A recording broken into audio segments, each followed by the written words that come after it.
Assalamualaikum warahmatullahi wabarakatuh. Perkenalkan, nama saya Nur Asyifa dengan NIM 24601002.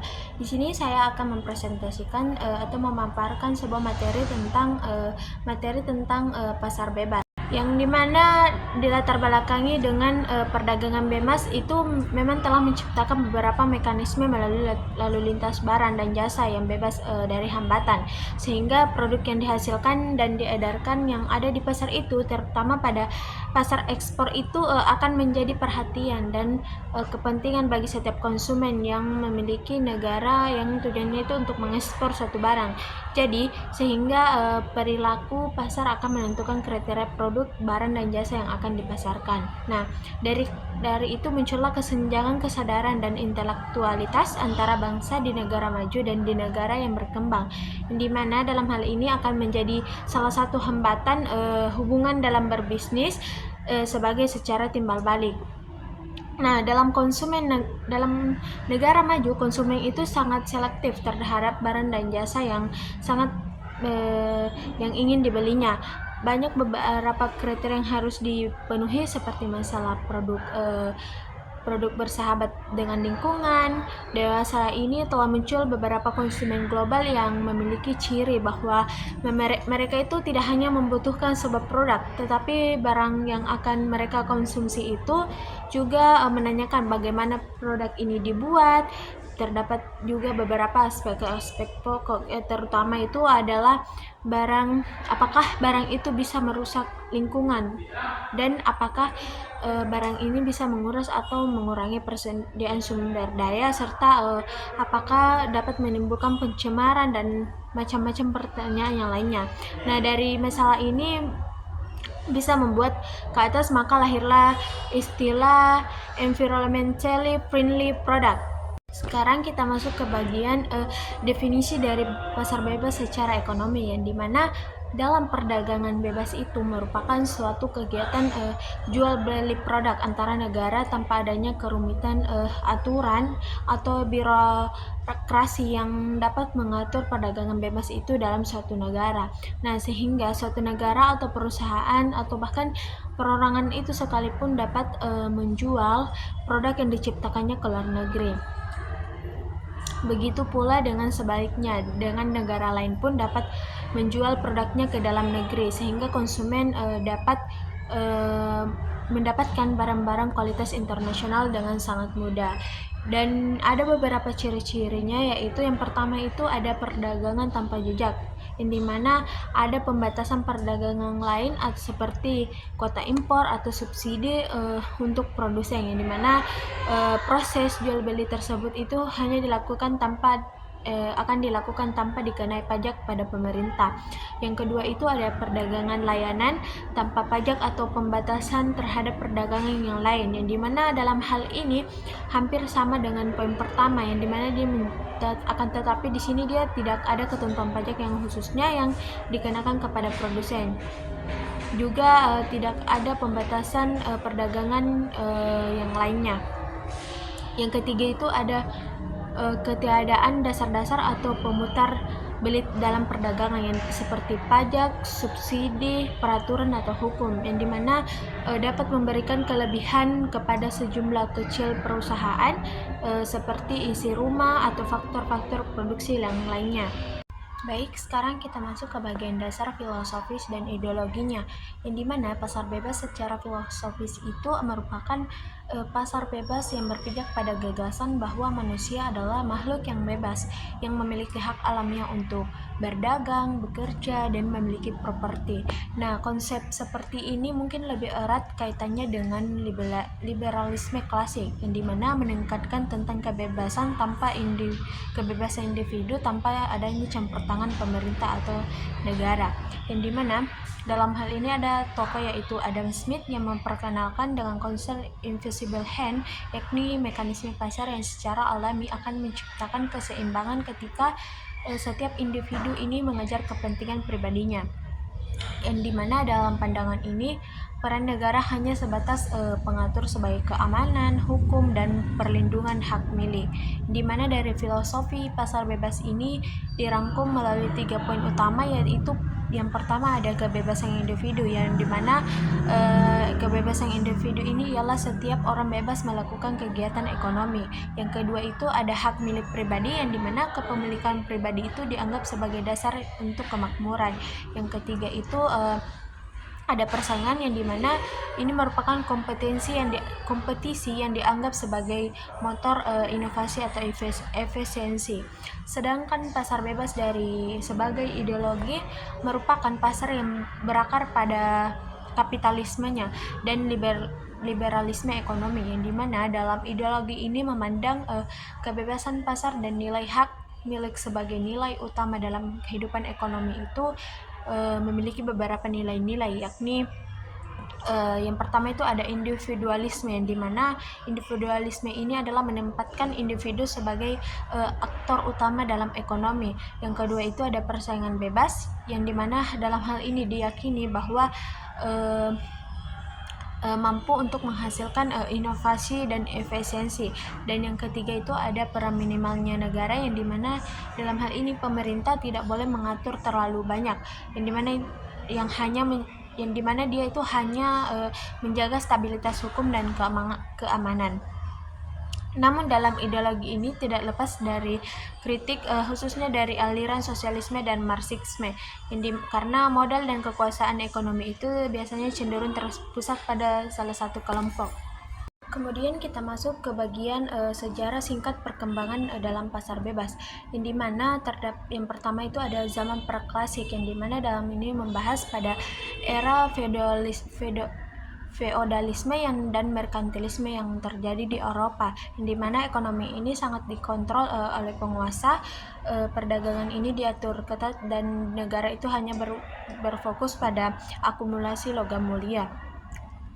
Yang kedua itu ada pada abad ke-18, yang dimana lahirnya ekonomi klasik, yang dimana ada tokoh yaitu Adam Smith melalui bukunya yaitu The Will of Nation pada tahun 1776, yang dimana dia memperkenalkan konsep perdagangan bebas untuk menggantikan sistem merkantilisme. Ia juga menekankan mekanisme pasar sebagai salah satu pengatur bentuk yang alami. Yang ketiga itu ada pada abad ke-19 atau pada revolusi industri, yang dimana terjadi di Inggris untuk memacu perdagangan pasar bebas. Itu ada prinsip seperti laissez-faire atau biarkan berjalan yang menjadi populer pada abad ini, yang dimana negara-negara Eropa dan Amerika mulai mendorong perdagangan bebas. Yang keempat itu ada pada abad ke-20, yaitu pada tantangan baru, yang dimana dalam abad ini terjadi krisis ekonomi atau Great Depression pada tahun 1929, yang dimana membuat pasar itu bebas dikritik karena dianggap gagal mengatur dirinya sendiri. Nah, dari pemikiran Keynesian yang lahir ini bisa mendorong peran negara lebih besar dalam perekonomian. Yang kelima itu ada pada akhir abad ke-20 atau neoliberalisme dan globalisasi, di mana pada era 1980-an ini menandai adanya kebangkitan kembali tentang pasar bebas melalui neoliberalisme yang dipimpin oleh tokoh seperti Ronald Reagan dan Margaret Thatcher, yang dimana lahir pada WTO yang dapat mendorong liberalisasi perdagangan dunia. Yang keenam itu ada pada abad ke-21 atau era digital, yang dimana pasar ini terus berkembang ke arah digital dengan munculnya e-commerce dan perdagangan lintas batas tanpa hambatan, yang dimana namun masih ada beberapa kritik terkait ketimpangan seperti lingkungan dan dominasi perusahaan raksasa yang semakin kuat. Sekarang kita masuk ke bagian karakteristik pasar bebas. Yang pertama itu ada kebebasan produsen dan konsumen, yang dimana dalam pasar bebas ini produsen memiliki kebebasan penuh untuk menentukan jenis, jumlah, dan cara memproduksi barang atau jasa yang sesuai dengan permintaan pasar. Demikian pula konsumen itu bebas memilih produk yang diinginkan berdasarkan preferensi, kualitas, dan harga. Tidak ada paksaan dari pihak manapun, baik dari pemerintah maupun kelompok tertentu, sehingga hubungan antara produsen dan konsumen itu murni didasarkan pada kebutuhan dan kepentingan masing-masing. Yang kedua itu ada minimnya intervensi pemerintah, yang dimana dalam hal ini pemerintah dalam pasar bebas itu sangat minimal. Pemerintah hanya bertindak sebagai pengatur hukum, penjaga keamanan, serta pelindung hak-hak individu atau termasuk hak milik pribadi. Yang ketiga itu ada mekanisme harga sebagai penentu, yang dimana harga barang dan jasa itu sepenuhnya ditentukan oleh kekuatan permintaan atau demand dan penawaran atau supply, yang dimana jika permintaan tinggi sementara penawaran itu akan terbatas, harga akan naik, begitupun pula dengan sebaliknya. Mekanisme harga ini berfungsi sebagai sinyal bagi produsen dan konsumen untuk menyesuaikan jumlah produksi atau konsumsi. Dengan kata lain, harga menjadi alat utama untuk mencapai keseimbangan pasar. Yang keempat itu ada kepemilikan pribadi atau faktor produksi. Atas faktor produksi, yang dimana dalam pasar bebas ini hampir semua faktor produksi seperti lahan, modal, dan alat produksi dimiliki oleh individu atau perusahaan swasta, bukan oleh negara. Yang dimana kepemilikan ini pribadi ini diyakini dapat mendorong motivasi untuk bekerja keras, berinovasi, serta meningkatkan produktivitas karena keuntungan sepenuhnya menjadi milik pemilik usaha. Yang kelima itu ada persaingan sebagai alokasi sumber daya, yang dimana pasar bebas ini mengandalkan persaingan sehat di antara para produsen sebagai sarana untuk mengalokasikan sumber daya secara efisien. Baik, sekarang kita masuk ke mekanisme kerja pasar bebas, yang dimana dalam pasar bebas itu bekerja berdasarkan interaksi alami antara produsen dan konsumen, dan harga tanpa campur tangan berlebihan oleh pemerintah, yang dimana mekanisme ini diatur oleh hukum permintaan atau demand dan penawaran atau supply yang saling berpengaruh. Secara umum, mekanisme pasar itu melibatkan beberapa aspek. Yang pertama itu ada satu, permintaan dan penawaran, yang dimana permintaan adalah jumlah barang atau jasa yang ingin dibeli oleh konsumen pada tingkat harga tertentu, sedangkan penawaran adalah jumlah barang atau jasa yang ingin dijual ke produsen. Dalam pasar bebas, produsen akan merespon perubahan permintaan untuk menyesuaikan jumlah produksinya. Jika permintaan naik, produsen akan meningkatkan produksi untuk meraih keuntungan. Jika permintaan turun, produsen akan mengurangi produksi agar tidak mengalami kerugian. Nah, dari ini akan mengalami keseimbangan antara permintaan dan penawaran yang disebut dengan equilibrium atau keseimbangan pasar, yang dimana jumlah barang yang diminta sama dengan jumlah barang yang ditawarkan pada harga tertentu.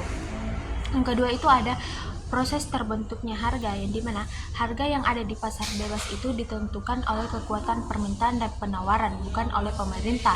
Jika permintaan tinggi tetapi penawaran terbatas, maka harga akan tetap naik. Jika penawaran melimpah tetapi permintaan rendah, maka harga akan tetap turun. Nah, proses ini berlangsung secara dinamis sehingga tercapai harga keseimbangan atau equilibrium price, yang dimana harga keseimbangan adalah harga yang mampu menyamakan jumlah barang yang diminta konsumen dengan jumlah barang yang ditawarkan oleh produsen.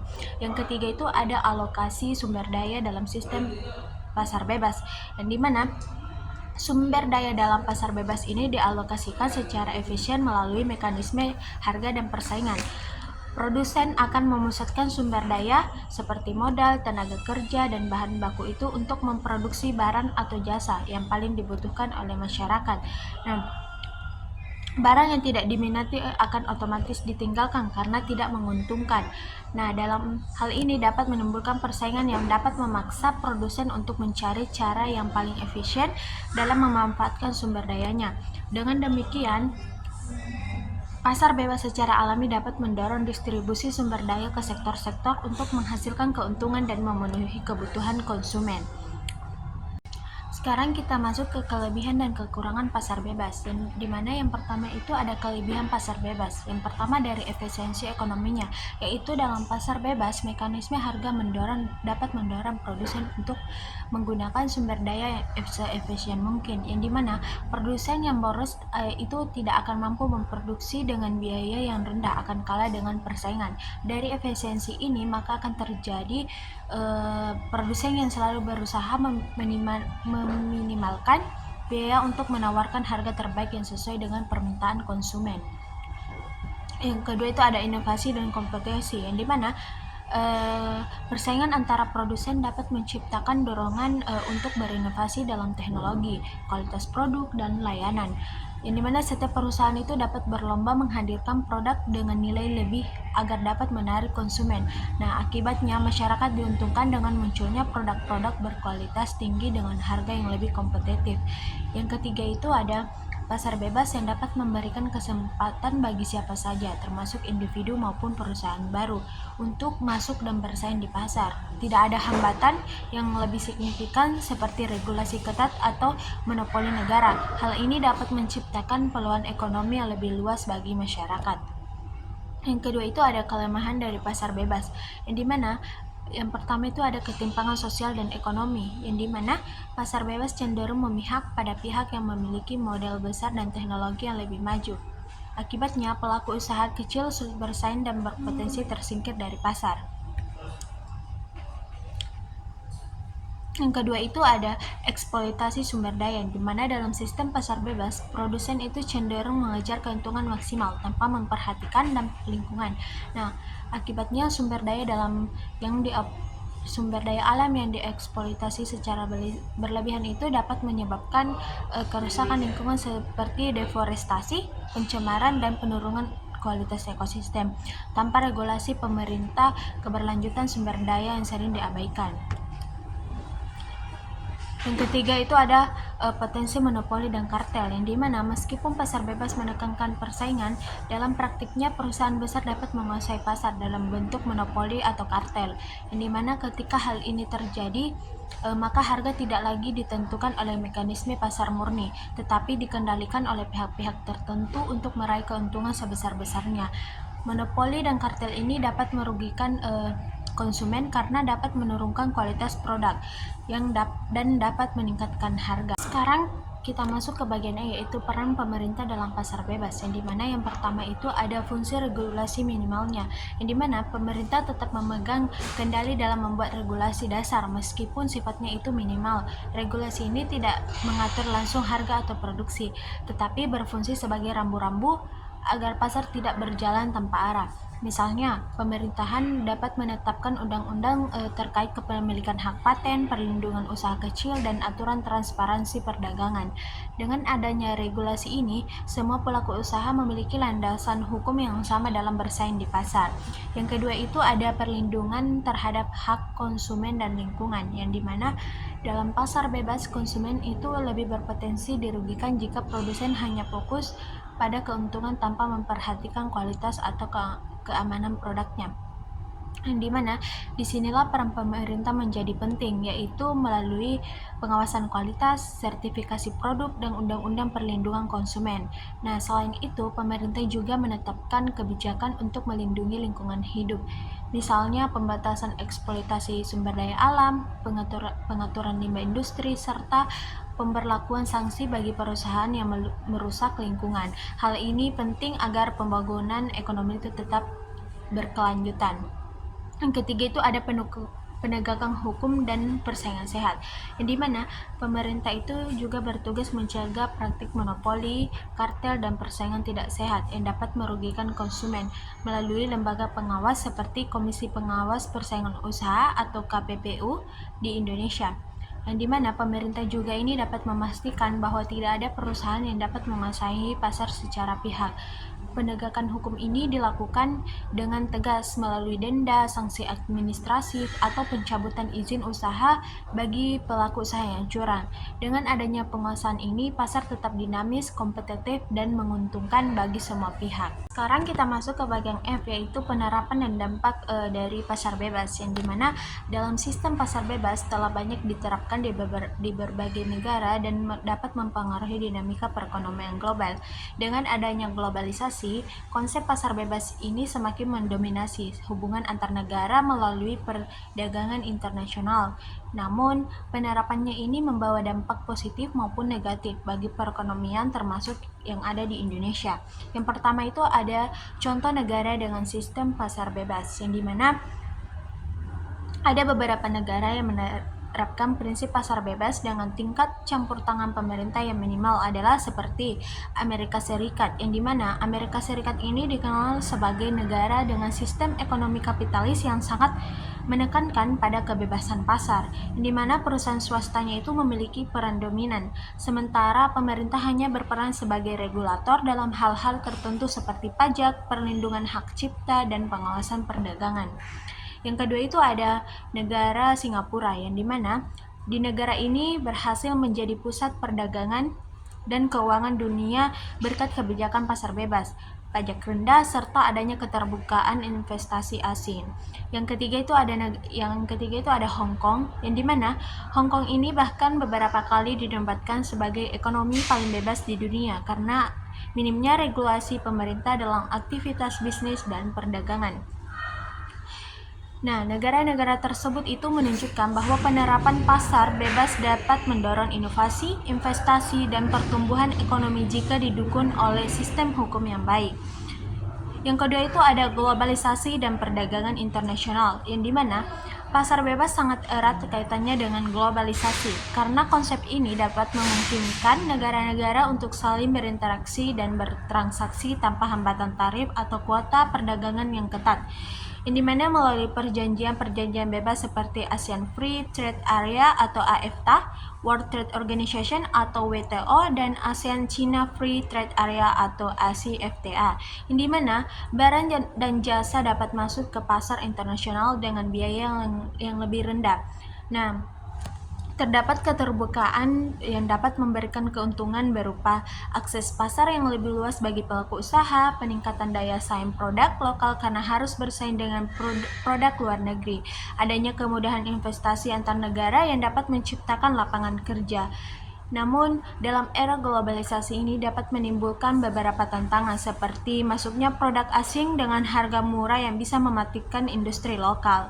Yang ketiga itu ada dampak pasar bebas terhadap ekonomi Indonesia, yang dimana Indonesia ini ikut merasakan dampak pasar bebas, baik positif maupun negatifnya. Dari dampak positifnya itu dapat mendorong peningkatan ekspor produk-produk unggulan seperti kelapa sawit, tekstil, dan produk pertanian. Dapat membuka peluang usaha investasi asing yang dapat membantu pertumbuhan sektor industri. Dan dapat meningkatkan kualitas produk lokal karena harus bersaing dengan produk impor. Dampak negatifnya yaitu yang pertama itu ada industri lokal, yang dimana terutama usaha kecil dan menengah atau UMKM ini sulit bersaing dengan produk impor yang lebih murah. Yang kedua itu adanya ketergantungan pada produk luar negeri dapat meningkat yang dapat membuat perekonomian rentan terhadap krisis global. Yang ketiga itu ada eksploitasi sumber daya alam dan tenaga kerja yang bisa meningkat jika tidak ada pengawasan ketat.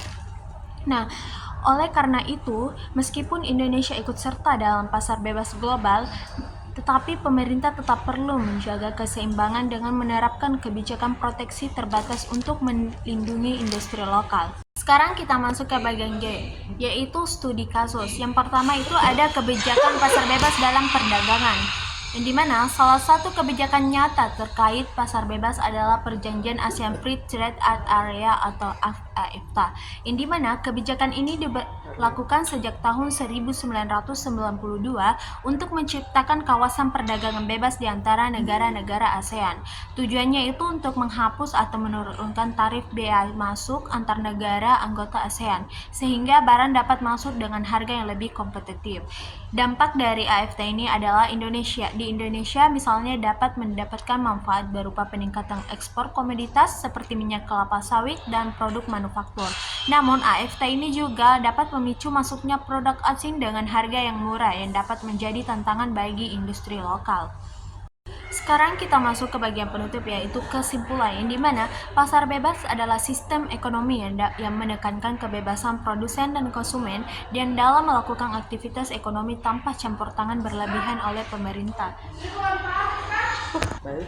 Dari filosofi pasar bebas ini lahir dari pemikiran Adam Smith dengan prinsip invisible hand yang dapat menyatakan bahwa mekanisme pasar akan berjalan secara alami jika setiap individu dapat mengejar kepentingannya sendiri.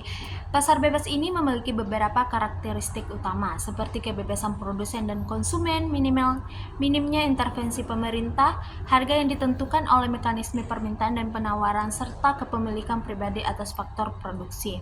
Nah, mekanisme ini dapat menciptakan efisiensi, inovasi, dan keterbukaan akses pasar, namun juga berpotensi menimbulkan kesenjangan sosial, eksploitasi sumber daya, serta monopoli jika tidak diawasi. Nah, peran pemerintah dalam pasar bebas ini tetap dibutuhkan untuk membuat regulasi minimal, melindungi hak konsumen serta lingkungan, dan menegakkan persaingan sehat. Dalam konteks global, pasar bebas mendorong perdagangan internasional melalui perjanjian seperti AFTA atau WTO yang dapat memberikan peluang besar bagi negara yang masih